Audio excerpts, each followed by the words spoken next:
Welcome students. In today's lecture we are going to do the design of the flange coupling.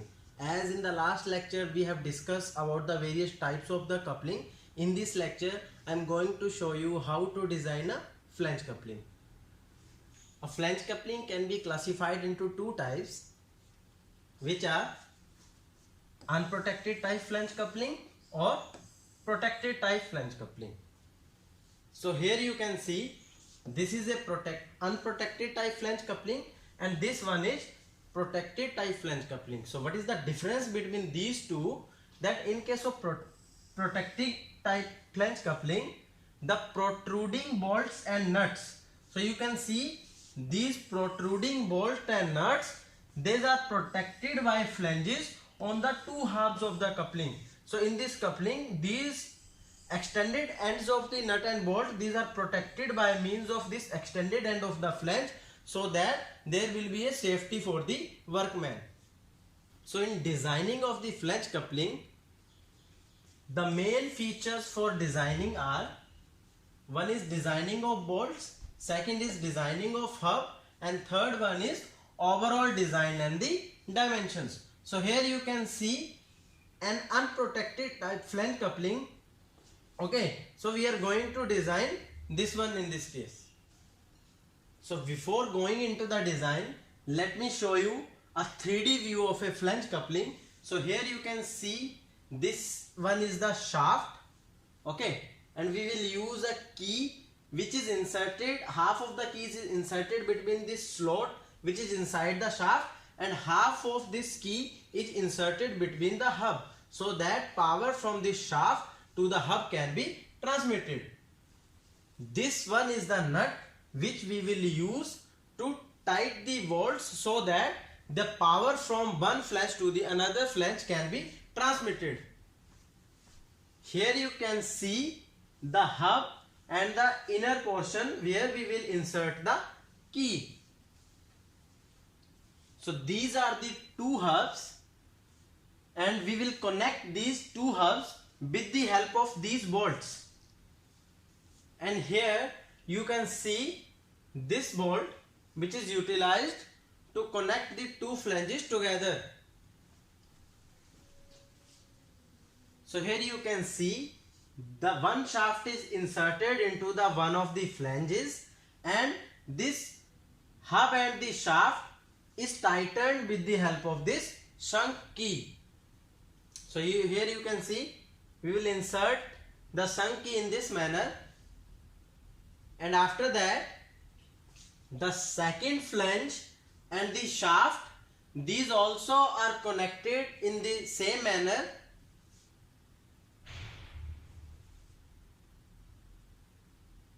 Shaft is inserted between the hub, and with the help of the key the shaft and hub are connected together. So you can see here, this is how the sunk key will be inserted inside the hub and the shaft, and now these two flanges are connected together by means of these bolts. So this is how this whole assembly is connected together by using this nut and bolt. At last you can see here there are total number of 4 bolts which are tightened with the help of 4 nuts. And this is how you can see the typical assembly looks like. So here you can see a section view. So you can see these are the nuts and bolts, and this is the shaft which is connected to the hub by means of this square key.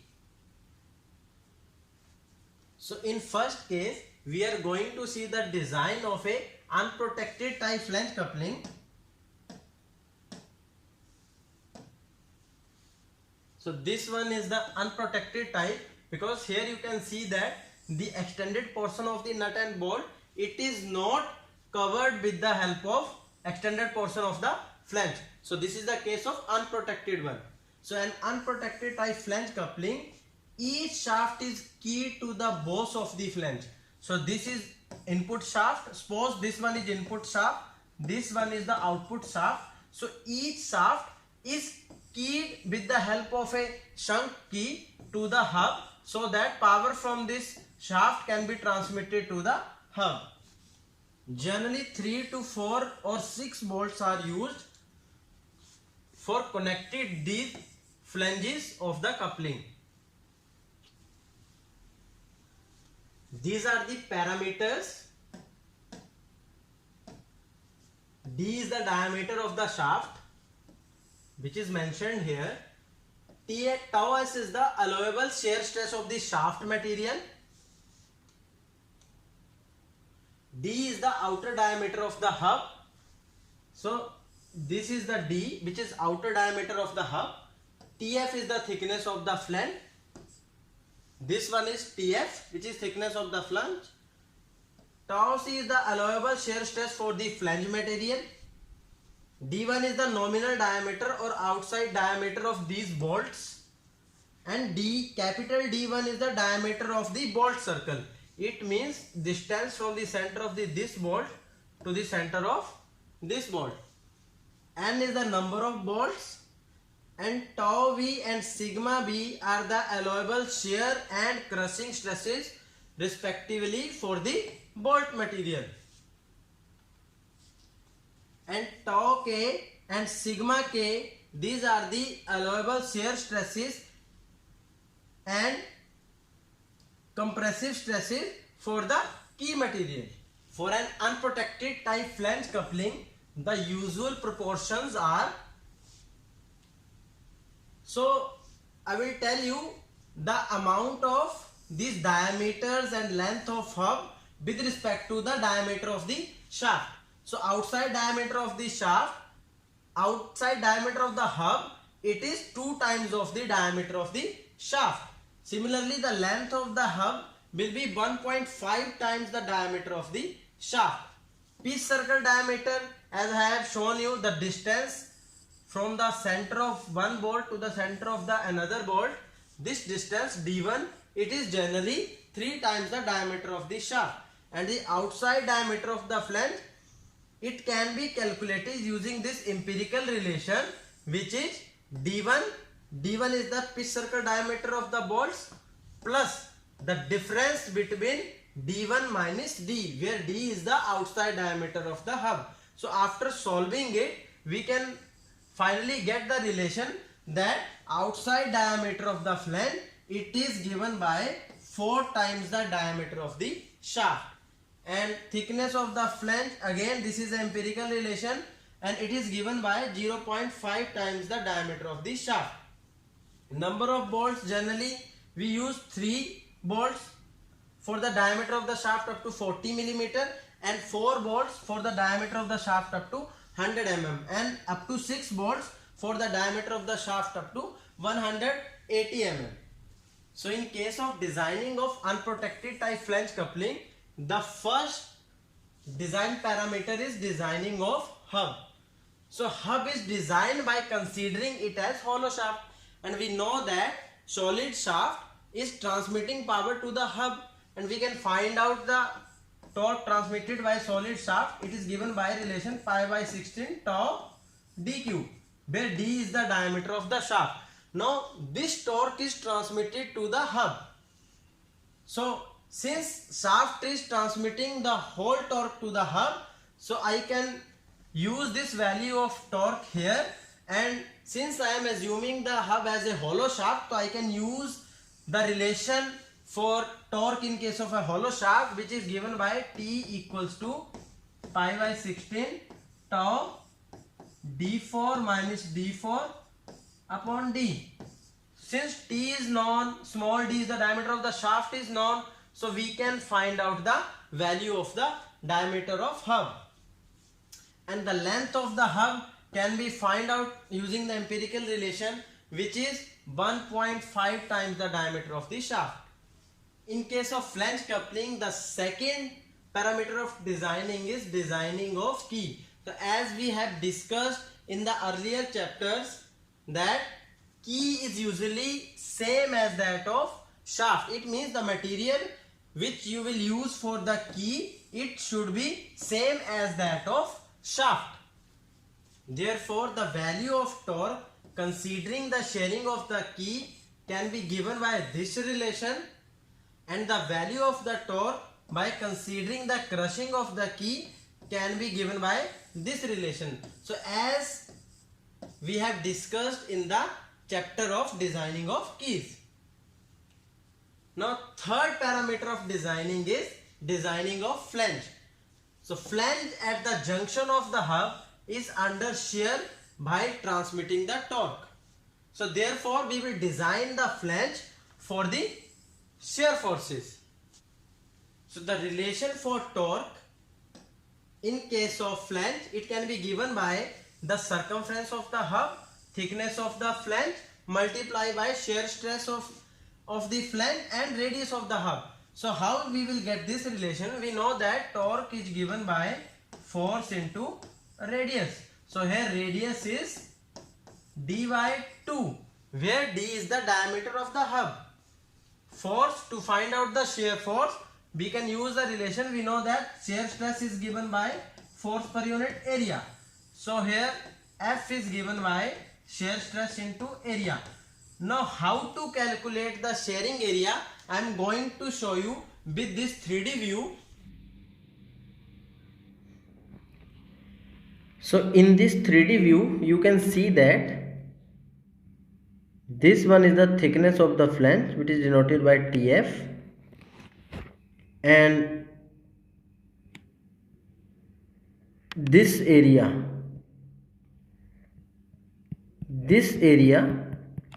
will be the shearing area of the flange.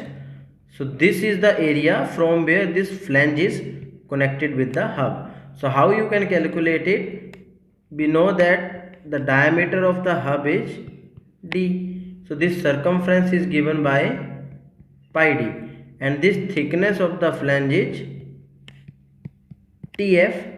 So area will be pi d into TF. So this is how we will calculate the shearing area in case of designing of flange. So from here, this 3D view, we have find out that the shearing area will be pi d, which is nothing but the circumference of the hub multiplied by thickness of the flange.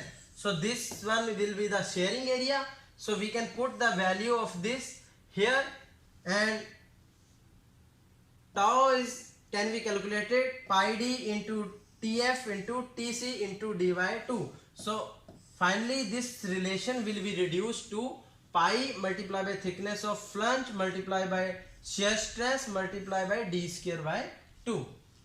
Thickness of the flange can usually taken as the half the diameter of the shaft, as we have seen in the empirical relation. So the next parameter for designing is designing of bolts. So load on each bolt can be calculated using this formula. Force is equal to pi by 4 d1 square, where this is the area of the cross section area of the bolt, and tau b is the shear stress of the bolt material. Since we know that there are total n number of bolts, therefore this force relation, it is given by multiplied by n. The bolts are subjected to shear stresses. So to find out the torque due to shear stresses, we can multiply this force with the help of d1 by 2. Now why we have multiplied this with the help of d1 by 2? Because we know that from the center of the bolt to the center of the shaft, this distance, it is given by d1 by 2, and since the torque is transmitted with the help of bolts, so this center distance should be d1 by 2. Now if the power is transmitted using the crushing resistance of the bolts, then we can calculate the crushing strength of the bolt. So how we can calculate it? We know that crushing area will be d1 into thickness of the flange, where d1 is the diameter of the bolt, and there are total n number of bolts, so total area will be this. Now what happened? We know that stress is given by force per unit area. So from here we can calculate the crushing strength by multiply the crushing stress with the area. So crushing stress is sigma CB, area is n d1 TF. So we have calculated the crushing strength. Now we know that the torque is given by force into d1 by 2. So force we have, d1 by distance 2 we have. So this is the relation for torque transmission if the torque is transmitted by the crushing strength of the bolts. So from this equation, the induced crushing stress in the bolts can be checked, and we can say that if the induced stress is under the working stress, then our design is safe. So let me conclude the designing of this unprotected type flange coupling. So in this coupling, you have designed the hub, designed the key, designed the flange, as well as at last you have designed the bolts. So for all these 4 cases, we will find out the induced stress in case of flange, hub, bolt and key, and then we will compare this induced stress with the allowable working stress, and if all the induced stresses are less than the working stresses or allowable stresses of the materials, then we can say that our design is safe. Now last is design of protected type flange coupling. So in case of protected type flange coupling, the designing process is same as that case of unprotected type flange coupling, but the difference is that in case of protected type flange coupling, we have this extended portion of the flange and it is having a thickness of TP. So this protruding bolts and nuts are protected by this flange, and this extended portion of the flange, it is given by 0.25 times of the diameter of the shaft. So this one is a empirical relation. So while designing, we have to consider this thickness as 0.25 the diameter of the shaft. Rest the designing is same as that we have did in case of unprotected type flange coupling. So this is from my side, end of this lectures. If you have any doubt or query, you can send your queries to this mail address and I will try to resolve your queries. Thank you.